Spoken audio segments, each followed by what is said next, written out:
Sup everybody, it's Salty here, welcome to Salty HQ, and I'm just having a little play on Torchlight. Torchlight being a Diablo style dungeon crawler game. Not much to be said apart from that. So this is a bit of a let's play as I play it. I'm currently choosing the alchemist, who's pretty much I'm calling him salty because he's a boss. Put it on normal difficulty because I don't want to struggle too much, for my let's play. And yeah, I'm playing the alchemist, who's pretty much like the mage. He's got a really nice voice. Unfortunately, I still can't seem to get the audio to work to pick up the audio properly, which is really, really bloody annoying. I'll see if maybe I can just mess around using other software rather than the recording software I'm currently using. So I'm using Fraps to record everything, and it's not recording to it. It's causing a couple of problems. Okay, so welcome to Torchlight. Basically, I'm in my opening village bit, picking up quests, looking at vendors, stuff like that. You don't start off with a lot of gold, obviously. Like in most, excuse me, yawning. Like in most, dungeon crawlers, you've got to work for it. And I'm currently going to the first dungeon. Hopefully, it won't be too difficult. Well, we'll see together, won't we? We'll see together. Who is this character? She's it's Syl. Syl and her companion. She's asking us to go find her friend because she's lost a friend, and someone's gotta go find them. So why don't we find them? Yeah. First quest for a rising wizard. We've got this, bros. We've got this. Yeah. So accept the quest, and we mooch on over to this new area. One of the differences between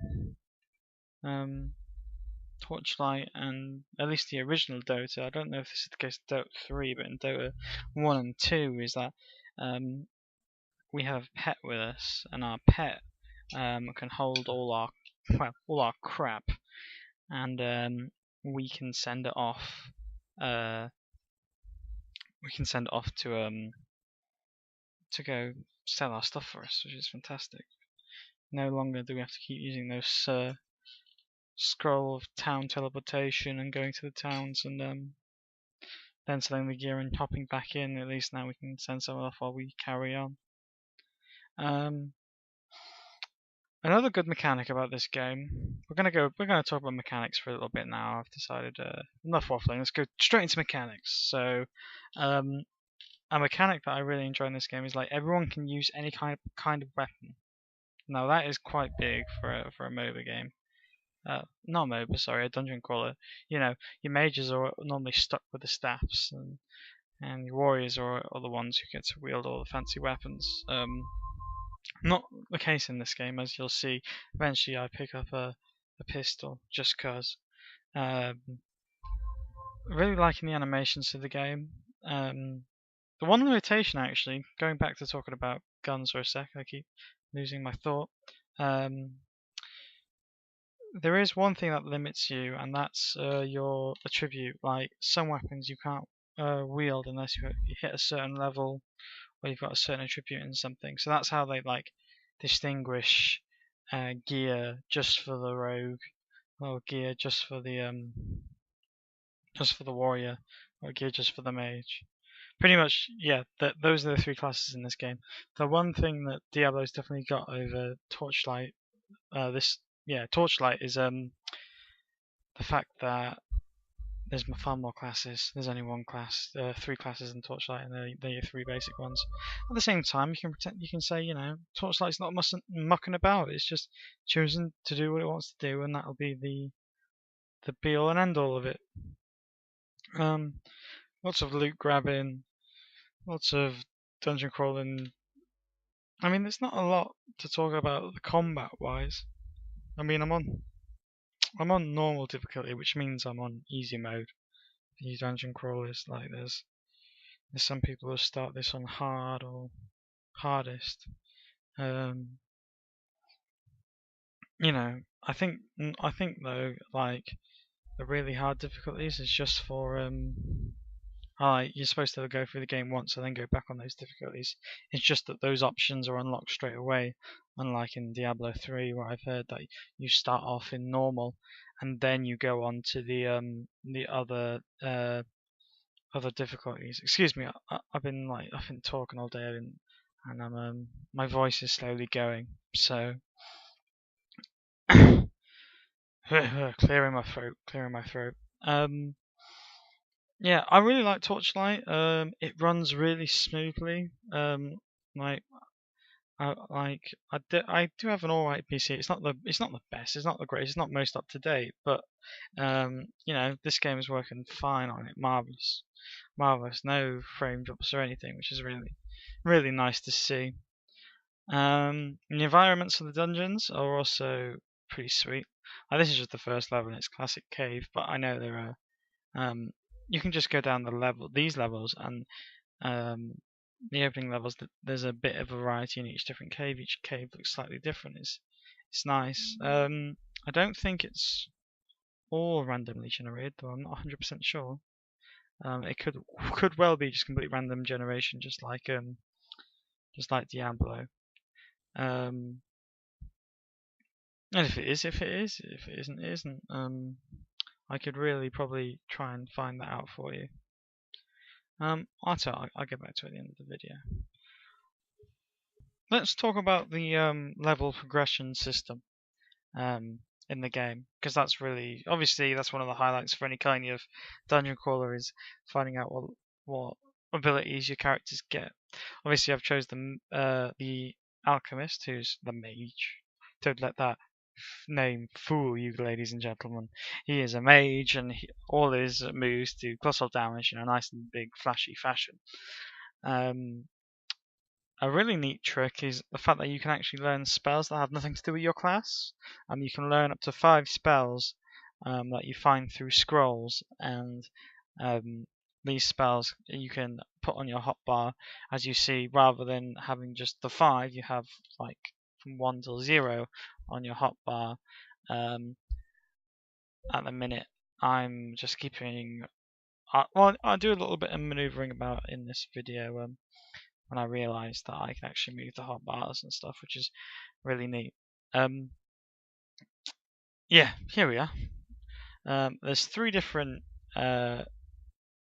progression trees to go down, and then you have your stats. Obviously, your magic does up your magical damage, your strength does up your strength, like your melee damage, and your dexterity does up your range damage. And normally, your staffs and your wands get damage from your magic stat, or magical items do anyway. I don't know about whether that transcends over to other weapons as well, but I don't think so. I think it's just your magical items, and hence that's why when you look at your items, like every magic item I found, every staff, every one normally has a higher damage output for my character. I think that's just because I'm my age. Here we go. You see that? Boom! The alchemist is really overpowered. I think it's either that or at least on normal difficulty, this game is far too easy. I mean, the end boss in this level only this one didn't even that boss I just fought there didn't even have to worry about using potions or anything, you know.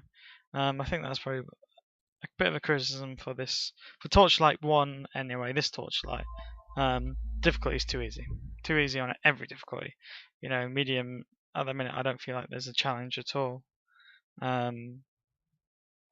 which is well, it's not disappointing. I mean, I suppose it makes me, you know, I feel powerful, but I also feel a bit bored because there's nothing there to challenge me.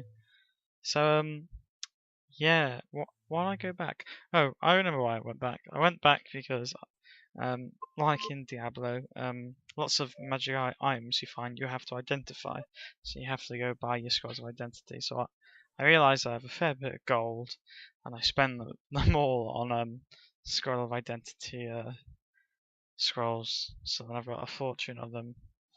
And that way I don't have to keep going back, because that's what really annoys me about uh, dungeon crawlers is like the number of times you've got to go back and then jump back into the dungeon and then go back and jump into the dungeon.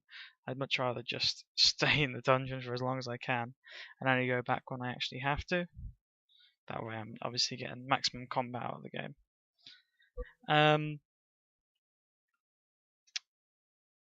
Yeah, so we've talked about the level progression, talked about the statistics, talked about the basic mechanics. You know, it's very Diablo-esque.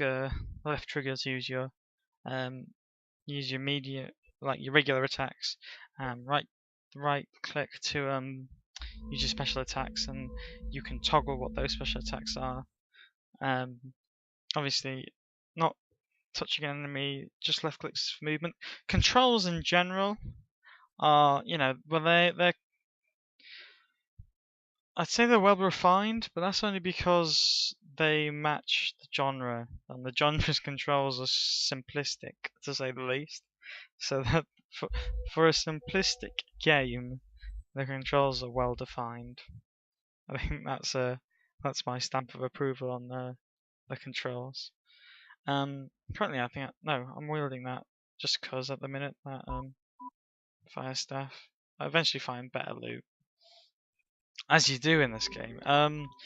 The rate of loot you get in this game is I think just right.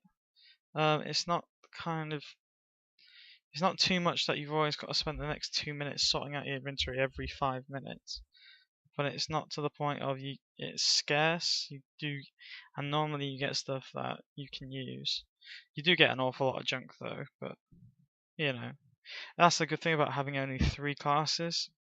Is that you don't get like 9 out of 10 pieces of items being based on another 5 different classes. You've only got to worry about the one being specifically for the warrior and the one being specifically for the rogue. But yeah, the theme in moving on from like mechanics and progression and stuff like that. The theme of the game overall is very good. I enjoy the color set. I enjoy the animations. I enjoy like just the decision, the way they went with this game. It isn't nitty gritty, dark and evil all the time. You know, it's colorful, if anything, and you know you're playing these sort of cartoony, not quite cell shaded, but you know what I mean. You're playing colorful characters, and you're going up against colorful enemies, and it's really nice to see. It's really refreshing as well. But yeah, overall, I really enjoy this. Overall, my thoughts on the game is that it's well worth a play. You know, you might want to wait for the sequel, just because the sequel's coming out, and you know, if you want to play something that is Diablo, but you don't want to fork out like the 50 quid to get it, because you know Diablo's a Blizzard game, which is always stupidly expensive.